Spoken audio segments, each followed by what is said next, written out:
भारत नेपाल पत्रकार यूनियन के राष्ट्रीय अध्यक्ष शिव प्रसाद तिवारी जी मौजूद हैं। इनसे हम जानने का प्रयास करेंगे ये जो पत्रकार जो है, यूट्यूबर जो हैं या पेपर वाले हैं, उनके ऊपर एफआईआर किया जा रहा है, ये कहाँ तक सही है? इसके सबसे पहली बात की तो पत्रकारों पे एफआईआर नहीं होनी चाहिए, क्योंकि उसका अपना एक ये रूल है। जैसे एफआईआर का अर्थ होता है फर्स्ट इंफॉर्मेशन रिपोर्ट, लेकिन पत्रकार चूंकि देश के आप चौथे स्तंभ हैं, साधारण व्यक्ति अपने पत्रकारों को भी भाई सुरक्षा दीजिए, आप सुरक्षित करें। पत्रकार पे एफआईआर हो जा रहा है, लोगों का त्रिनेत्र होता है और हम चौथे नेत्र हैं। नमस्ते नमस्कार, मैं हूं पप्पू कुमार और आप देख रहे हैं P news network number 1 channel.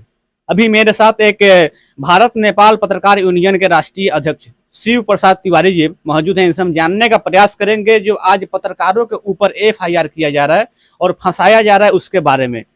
सबसे पहले बहुत बहुत स्वागत है मेरे चैनल में आपका। धन्यवाद।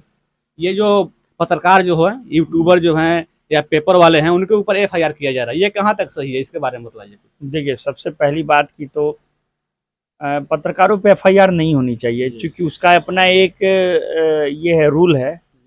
पत्रकारों पे जिस तरह किसी प्रशासनिक अधिकारी पे एफआईआर तुरंत नहीं होता है, किसी भी गस्टेड लोगों पे एफआईआर तुरंत नहीं होता है। अगर आप थाना में जाते हैं तो जैसे एफआईआर का अर्थ होता है फर्स्ट इंफॉर्मेशन रिपोर्ट, तो एफआईआर भी करने का, चूंकि आप देखते होंगे, चूंकि स्थानीय स्तर पर ही पले जाएं, तो एफआईआर के लिए आवेदन जब दिया जाता है तो जो वरीय पदाधिकारी होते हैं वो इंडोर्स करते हैं किसी अनुसंधानकर्ता को कि कोई भी एक व्यक्ति इस केस का अनुसंधान करेगा और यदि सत्यता पाई गई तो एफआईआर किया जाएगा।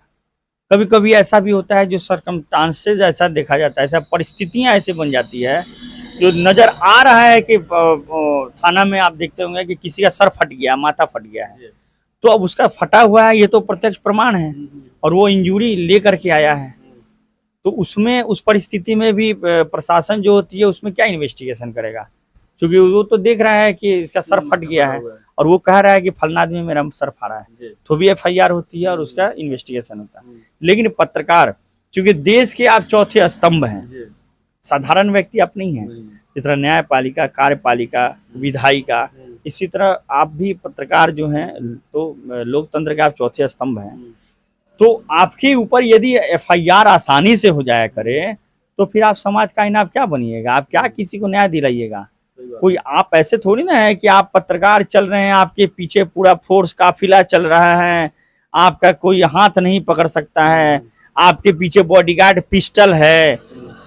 पहले ये ना बताइए कि आप पत्रकार हैं, आप जाइए ना लाइसेंस अपना लेने के लिए, आपको पिस्टल का लाइसेंस नहीं मिलने वाला, इतना आसानी से नहीं मिलता है। हाँ, पत्रकारों की हत्या हो जाएगी तो उसके बाद उनके परिवार या अन्य पत्रकारों को कहा जाता है उस समय कि पत्रकारों की भी हत्या हो रही है, इसे सुरक्षा के लिए दिया जा सकता है, लेकिन वो भी सुरक्षा के लिए आपको इतना आसानी से नहीं मिलेगा। तो सबसे पहले आपको बता दें, तो इसको लेकर सरकार को क्या कहिएगा? इस पे पत्रकारों को भी भाई सुरक्षा दीजिए, आप सुरक्षित करें। पत्रकार पे एफआईआर हो जा रहे हैं, क्योंकि जिस प्रकार पुलिस आतंकवादियों से लड़ा करती है, पुलिस क्रिमिनलों से लड़ा करती है, तो हम भी तो समाज के क्रिमिनलों से न लड़ते हैं। देश की संपत्ति को हम बचाने का प्रयास करते हैं, अपने राज्य की संपत्ति को बचाने का प्रयास करते हैं। हम चाहते हैं कि वैसे लोग जो सरकार द्वारा निर्देश जो दिया गया है, दिशा निर्देश, उसका पालन हो। आपके पास मान लीजिए 1000 फोर्स है, पूरा जिला संभालना है, लाखों लाख पूरा जिला में जनसंख्या, कहाँ कहाँ पुलिस जाएगी, कहाँ कहाँ बीडीओ साहब जाएंगे, कहाँ कहाँ सीडीपीओ साहब जाएंगे, कहाँ कहाँ अंचलाधिकारी महोदय जाएंगे, हमारे थाना प्रभारी महोदय कहाँ कहाँ जाएंगे, हमारा चौकीदार कहाँ कहाँ जाएगा। लेकिन इन लोगों के ऊपर देखने के लिए, नजर बनाने के लिए हम चौथे स्तंभ हैं। लोगों का त्रिनेत्र होता है और हम चौथे नेत्र हैं, यानी कि 2 नेत्र जब काम करना बंद कर दे तो सरकार उसके ऊपर त्रिनेत्र चलाता है, यानी सीबीआई, रॉ, देश का विजिलेंस होती है। इन सारे लोगों के भी चौथा नेत्र है, यानी कि चौथे स्तंभ हम हैं पत्रकार। यानी ये तीनों जब भ्रष्ट हो जाएगी, यदि आने वाला जो क्या कहते हैं पुलिस पदाधिकारी हैं या प्रशासनिक पदाधिकारी हैं, अगर उन लोगों के ऊपर निगरानी रखने वाली जो निगरानी की जो टीम है, कभी कभी ऐसा होता है उसे भी मैनेज किया जा सकता है, क्योंकि देश है उसमें हाई लेवल जो सरकार चला रहा है वो है, कभी उसकी इच्छा नहीं इसको छोड़ दो। तो लेकिन पत्रकार ऐसा चीज है, मेरा चौथा नेत्र है, यानी हमारा पत्रकारों का पीछे भी नेत्र होता है। हम यहाँ बैठे हैं लेकिन अभी कहाँ क्या हो रहा है ये 2 सेकंड में हमको आपको पता चल जाएगा, लेकिन देश के जो हमारे जो सरकार है, सरकार को बाद में पता चलेगी, पुलिस को बाद में पता चलेगी, पहले चौथे स्तंभ को पता ये चलेगा। बतलाइए, आप तो भारत नेपाल पत्रकार यूनियन के राष्ट्रीय अध्यक्ष हैं, बहुत दिनों से आप पत्रकारिता लाइन में हैं। जो नए मेरे पत्रकार हैं या यूट्यूबर हैं, उन लोगों को क्या कहिएगा, किस तरह से उन लोगों को पत्रकारिता में काम करना चाहिए या रिपोर्टिंग करना चाहिए, उन लोगों को क्या कहिएगा? सबसे पहले तो ये जरूर बताएंगे कि पत्रकारिता में आपका कोई वेतन नहीं है। आपको वेतन मिलता है? आप अपना पेट्रोल लगाते हो, अपना ही खर्च करते हैं। किसके लिए करते हैं? जनता के लिए, समाज के लिए। यदि समाज के साथ कोई अप्रिय घटना घट जाए, अगर कहीं किसी कोई न्याय मांगने जा रहा है, उसे न्याय नहीं मिल रहा है, तो वहाँ कौन किसको खोजता है? जनता किसको पकड़ेगी? पत्रकार को। पत्रकार को। अगर कहीं एक्सीडेंट हो गया, एम्बुलेंस नहीं आ रहा है, बार बार फोन किया जा रहा है, लोग मटिया रहा है, किसे लोग खोजेगा? पत्रकार को। पत्रकार से लोग इसलिए डरते हैं कौन? जो गलत करने वाले हैं। सब लोगों का सुना जाता है, पता चलता है एम्बुलेंस है, पड़ा हुआ है, ड्राइवर साहब सोए हुए हैं, चाहे कोई सुनने वाला नहीं है, गरीब तबका का है, उसका बैकग्राउंड कोई नहीं है, पुलिस जाकर नाट के भगा दे रहा है, धक्का मार के भगा दे रहा है। हालांकि आपको आपके चैनल से बता दे रहे हैं, ये हरसिद्धि के लिए बड़ा गौरव की बात है कि अभी 2-3 टर्म में मतलब जो भी अभी अच्छे थानेदार लोग आए हुए हैं, ठीक है, जैसे अभी ज्वाला सिंह आए हैं, वो भी अच्छे थानाध्यक्ष थे, विक्रांत सिंह थे, वो भी अच्छे थानाध्यक्ष थे, आपको यहाँ मनोज बाबू भी जैसे थानेदार रहे हैं, अभी महेंद्र कुमार हरसिद्धि के थानाध्यक्ष हैं, ये भी बहुत अच्छे हैं, मनोज पासवान यहाँ पे हैं, वो हमारे प्रखंड विकास पदाधिकारी, अंचलाधिकारी डॉक्टर चंद्रशेखर तिवारी हैं। तो अभी अच्छा कॉम्बिनेशन बनाए हैं हरसिद्धि के लिए, क्योंकि हम लोग हरसिद्धि में है तो अभी हरसिद्धि की बात करते हैं। और जिला के एसपी कांतेश मिश्रा साहब और सौरभ जोरवाल साहब जो डीएम हैं, ये भी अच्छे हैं। क्योंकि यदि गलत होते तो मुझे गलत बोलने में कोई ये नहीं था, क्योंकि प्रत्यक्ष को प्रमाण की कोई जरूरत नहीं होती, और मीडिया कभी भी कुछ भी चलाता है तो वो प्रत्यक्ष प्रमाण के साथ में हम चलाते हैं, तो हमें गलत कोई क्या साबित करेगा। तो इसलिए इतना जरूर बताना चाहेंगे कि पत्रकारिता अगर हम कर रहे हैं तो सबसे पहले कुछ मुद्दों पे आप जरूर ध्यान दें, क्योंकि मेरा अपना जो अनुभव है, मेरे ऊपर भी सीनियर लोग हैं, मैं भी सीख रहा हूँ। ये बताइए, कितना दिन से आप हैं पत्रकारिता लाइन में? पत्रकार 15 सालों से। 15 सालों से। क्या आपके पास कोई डिग्री है क्या इसका?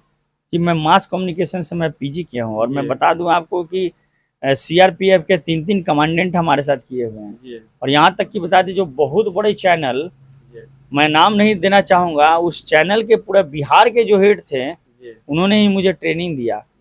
और आज भी बहुत बड़े बड़े हमारे 2-3 ऐसे मित्र हैं जो बड़े बड़े चैनलों में हैं, जो कि, लेकिन मैं चाहता हूं कि यदि हमारा घर नहीं सुधरेगा तो हम बाहर को सुधार के मैं क्या करूंगा।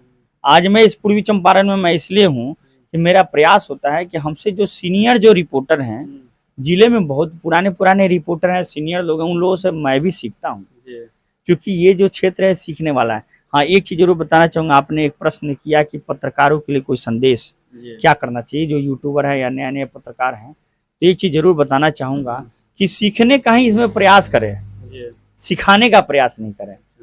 मोबाइल लेकर के और पदाधिकारी मुंह में ठूसने का प्रयास नहीं करें। ऐसा अपने प्रभावित करें कि वो खुद ब खुद अपने मुंह से उगल दें। आप देखते होंगे बड़े बड़े चैनलों में डिबेट में जब प्रधानमंत्री और मुख्यमंत्री बड़े बड़े नेता अभिनेता लोग आते हैं, तो पत्रकार जैसे रजत शर्मा हैं, जो कहा जाता है ना कि पेट के अंदर से उगलवा लेना, आप में वो क्षमता होनी चाहिए जो पेट के अंदर से उगलवा लें। अब हाथ पूरा घुसेड़ के पेट में नहीं ढुका के निकालने का कोशिश करें, नहीं तो वो गलत होगा। तो समाज में मान सम्मान पाने का प्रयास करें और मान सम्मान दें, ताकि आपको मान सम्मान मिले। हाँ, गलत नहीं करें और गलत बर्दाश्त भी नहीं करें, और अगर आपके साथ गलत होता है तो शिव तिवारी उसके लिए हमेशा खड़ा है। ये हरसिद्धि से शिव प्रसाद तिवारी थे, जो भारत नेपाल पत्रकार यूनियन के राष्ट्रीय अध्यक्ष हैं, और लगभग 15 सालों से ये पत्रकारिता लाइन में अभी बने हुए हैं। बाकी आप देख रहे थे P news network number 1 channel, और मेरा नाम हुआ पप्पू कुमार।